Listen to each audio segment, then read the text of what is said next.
Eu sempre gosto de analisar notícias, né? No Facebook eu costumo comentar as notícias do dia, etc. E eu fui chegando a alguns nomes, né, provisórios ainda, só para classificar algumas técnicas usadas pelo jornalismo para ludibriar a gente, né? Então eu fui dando os nomes que eu acho que facilita, sim. Mas depois, se vocês quiserem até me dar sugestões, eu aceito. O primeiro é a inversão, né, que é mais fácil de visualizar, a própria palavra já diz. Depois tem um que eu chamei de nivelamento, que eu vou mostrar para vocês. Depois a marcação. E um que eu chamei de intransitividade maliciosa. Primeiro a inversão. Atos contra Maduro já provocaram a morte de 32 pessoas. Entenda a situação na Venezuela. Onda de protesto deixa mais um morto. Foram os atos que provocaram a morte? Ou foi a repressão de Maduro? Né?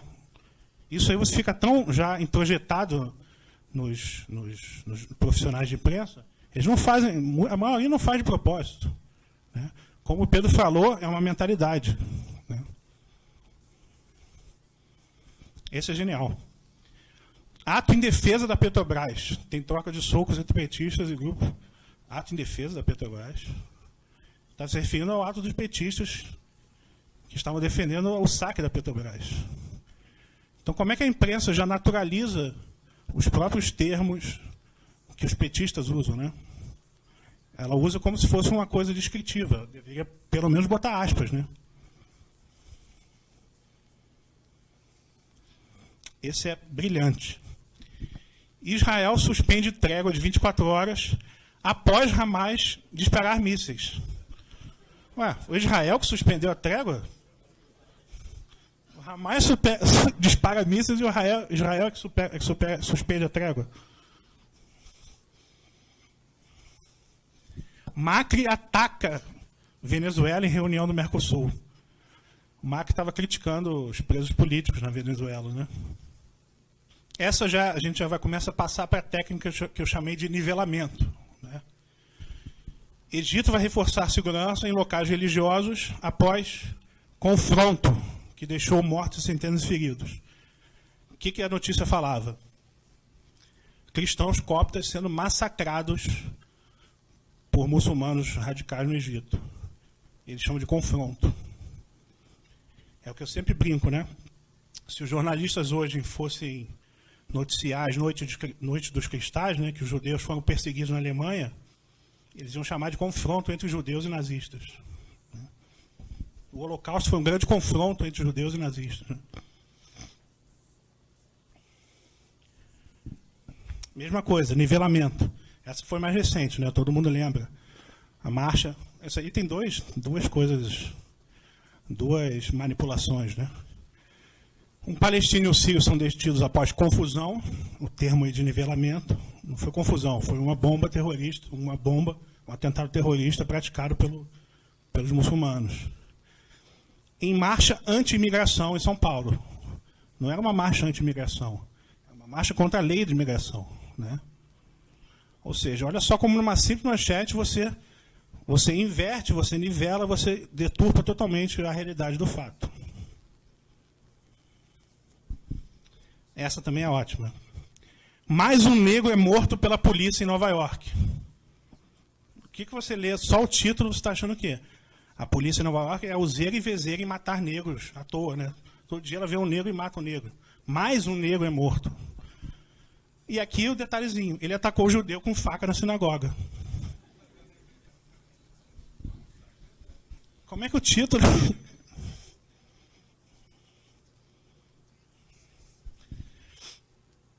Esse a gente já começa inversão e marcação. Eu vou explicar o que é marcação. Ato ultradireitista pró-Trump nos Estados Unidos é cancelado após protestos. O ultradireitista Milo Yiannopoulos pretendia discursar na Universidade da Califórnia, mas manifestantes de esquerda, aqui não tem ultra, né? não tem extremo, não tem nada, de esquerda, neutro. O ultra é só o direitista, que foi vítima de um protesto com pedras. Protestaram com pedras. Alguém protesta com pedras? Então, aqui já começa isso que eu estou chamando de marcação. O que é marcação? Eu fiz uma analogia com um termo usado na linguística, que é o princípio da marcação e da não marcação. É quando você tem um termo usado de maneira genérica e o outro usado de maneira específica, né? Por exemplo, na língua portuguesa, o gênero masculino é não marcado, né? Ele é usado genérico, ele serve tanto para masculino quanto para feminino. E o gênero feminino, por sua vez, é marcado, né? Ele só serve para feminino. Por exemplo, o pronome todos é não marcado, serve para elas e eles. O pronome todas é marcado, só serve para as mulheres, né? Então, não marcado é genérico, marcado é específico. E a imprensa usa isso o tempo todo, esse mecanismo de marcação. Quando ela quer enfatizar alguma coisa, ela marca. Sei lá, quando a vítima, por exemplo, é muçulmana, ela marca, vítima muçulmana. Quando a vítima é cristã, ela não marca. Pessoas. Alguém morreu, entendeu? Essa é uma inversão também, misturada com marcação. Porque todas essas técnicas que eu estou mostrando também, elas se fundem, né? Isso aí também para a gente mostrar que é na imprensa mundial, né? Essa, se não me engano, foi da BBC. 2 palestinos mortos a tiros depois de ataque na faixa de Gaza, né? Esse é um primor de inversão. Migrante sírio morre em explosão alemã. German blast. O migrante sírio se explodiu, ele era o terrorista. Como é que pode uma coisa dessa? Essa saiu na BBC. E aí vem a Reuters e deixa a gente ainda com mais pena do pobre migrante sírio. Migrante sírio que teve o asilo negado, killed, morto, em explosão alemã. Ou seja, coitado, o cara morreu numa explosão alemã, não teve o asilo, né, o visto concedido, é um pobre coitado, né? Esse é um caso muito gritante de marcação, do princípio da marcação e da não marcação. Isso foi notícia de um dia seguinte relacionado ao mesmo fato.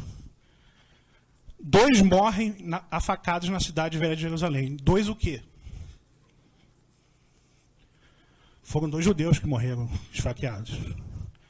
No dia seguinte, repercutindo na matéria, depois da reação da polícia israelense marca: proíbe palestinos de acessar a cidade velha de Jerusalém.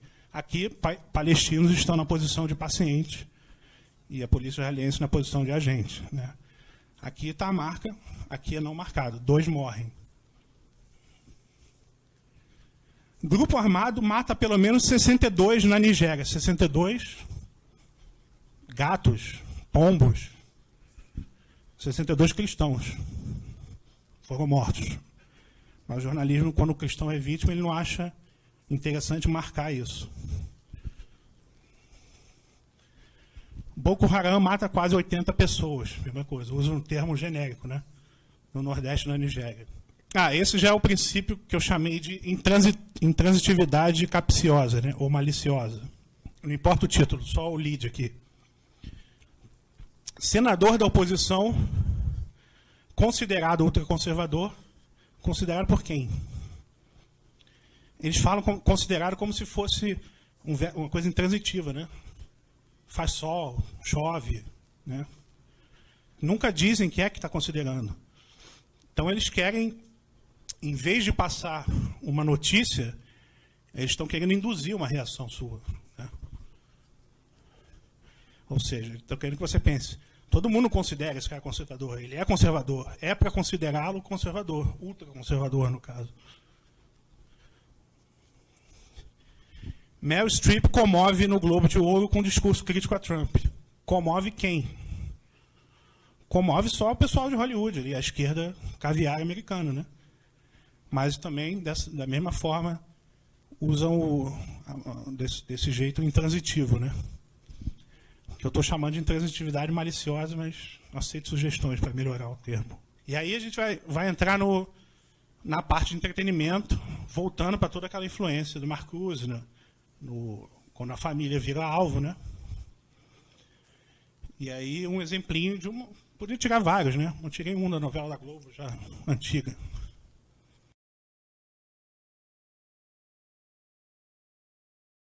A dramaturgia foi para o espaço, né? Virou um...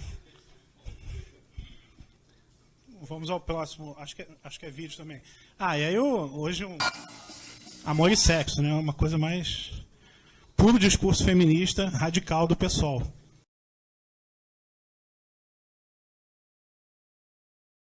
Mas a apresentadora veste 36, com certeza, né? Bom, a Fernanda Lima está muito empenhada, né, em subverter todos os valores, os padrões e o programa da Globo, né? Então, nesse programa aí, o estilista disse, a gente está justamente questionando os padrões de beleza. Vocês acham que a Fernanda Lima, vestida de robô sexy, fazendo cara de modelo, está questionando os padrões de beleza? Sinceramente. Se fosse para questionar o padrão de beleza, eu até brinquei na época, eles podiam botar para apresentar o Hinaldo Leitão, né? O todo feio da planilha da Odebrecht, né? Aí eu ia levar a sério, vocês estão questionando o padrão de beleza.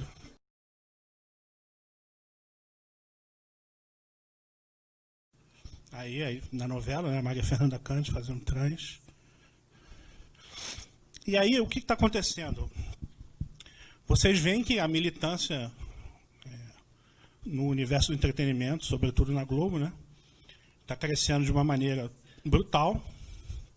Praticamente eles se tornaram uma TV PSOL agora, né? TV PSOL, como me ensinou, que é o termo correto, né? E aí, o que eu tenho visto, que eu até escrevi um artigo sobre isso, né, chamado Povo de Direita, Elite de Esquerda, a cismogênese complementar e o abismo cultural entre o brasileiro médio e a sua classe falante, né? Que eu propus que está ocorrendo um processo de distanciamento cada vez maior entre a elite cultural, que está ficando imersa numa bolha, e o restante da população, né? Cismogênese é um conceito cunhado pelo antropólogo britânico, Gregory Bateson, que ele definiu como processo de diferenciação nas normas de comportamento, né? Então, por exemplo, se o indivíduo A se comporta de tal maneira a induzir uma reação em B, essa reação, por sua vez, afetará o comportamento posterior de A, que induzirá nova reação de B, e assim sucessivamente, né? E cada comportamento desse vai se tornando mais intenso na medida que dá a volta no ciclo, né? O Bateson distingue dois tipos de cismogênese, né? Ambas, as duas, chegam em algum ponto, promovem uma ruptura social, ou o que seja. A cismogênese simétrica ocorre entre partes equivalentes numa relação, que reproduzem o mesmo tipo de comportamento, caracterizando-se, portanto, pela rivalidade. Exemplo, Estados Unidos e União Soviética durante a Guerra Fria, né? Cada um mostrando o mesmo tipo de comportamento, ou seja, uma agressividade bélica e cada vez maior, quando uma demonstração de um provocava uma demonstração do outro, que aumentava ainda e o negócio ia num ciclo, uma espiral crescente, né?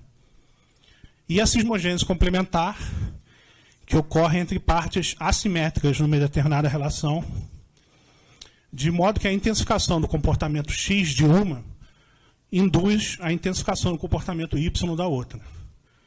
Exemplo, por exemplo, é numa relação, um casal, por exemplo, onde uma das partes, um dos cônjuges seja submisso e o outro seja dominador, né?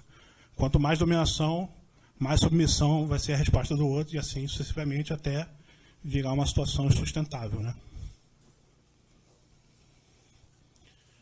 O que eu sugiro é que está acontecendo no Brasil hoje uma relação, uma cismogênese de tipo complementar entre o povo brasileiro e a sua classe falante, né?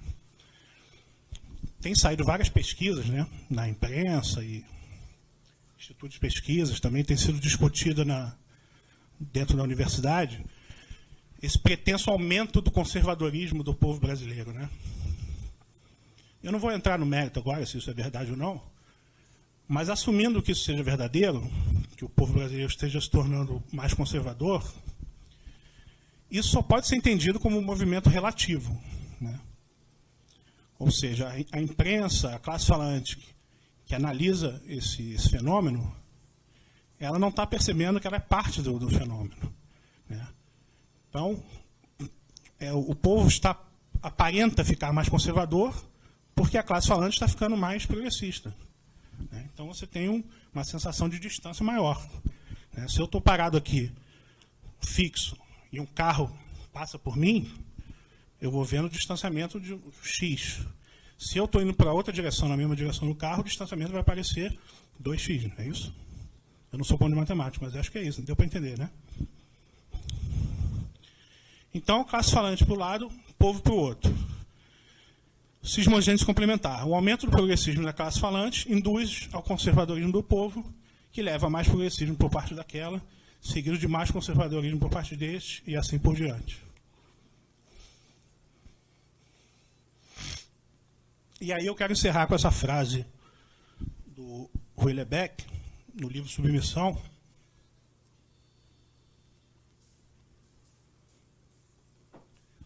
que é exatamente a situação brasileira, né? Ele diz: eu percebia claramente, e fazia anos, que a distância crescente, agora abissal, entre a população e os que falavam em seu nome, políticos e jornalistas, devia necessariamente levar a algo caótico, violento e imprevisível, né? Eu acho que é isso que está acontecendo no Brasil, e acontecendo até de maneira... A gente não pode pensar que todos da classe falante fazem isso de maneira consciente, né? Eles já nasceram numa cultura habituada a fazer isso, né? E a definição de cultura mesmo é você reproduzir comportamentos de maneira automática, né? Sem ser consciente. O traço mais distintivo, por exemplo, é a língua, né? Ninguém escolhe a língua que você fala, a sua língua materna, né? Você nasce falando naquela língua. E os membros da classe falante brasileira, intelectuais, jornalistas, professores, publicitários, etc., eles já nascem falando a nova língua revolucionária, né? Então, o que tem acontecido, conscientemente ou não, por parte da maioria, é que a classe falante está movendo uma guerra contra a população brasileira, né? E o que nós temos que fazer, eu acredito, é estar pelo menos atento ao fenômeno, atento a esses... Se a gente não pode resistir a ele, pelo menos a gente tem que compreender para onde a gente está indo, né? Não dá para ter mais um olhar inocente para o que produz a classe falante, né? O tempo da inocência passou. Obrigado.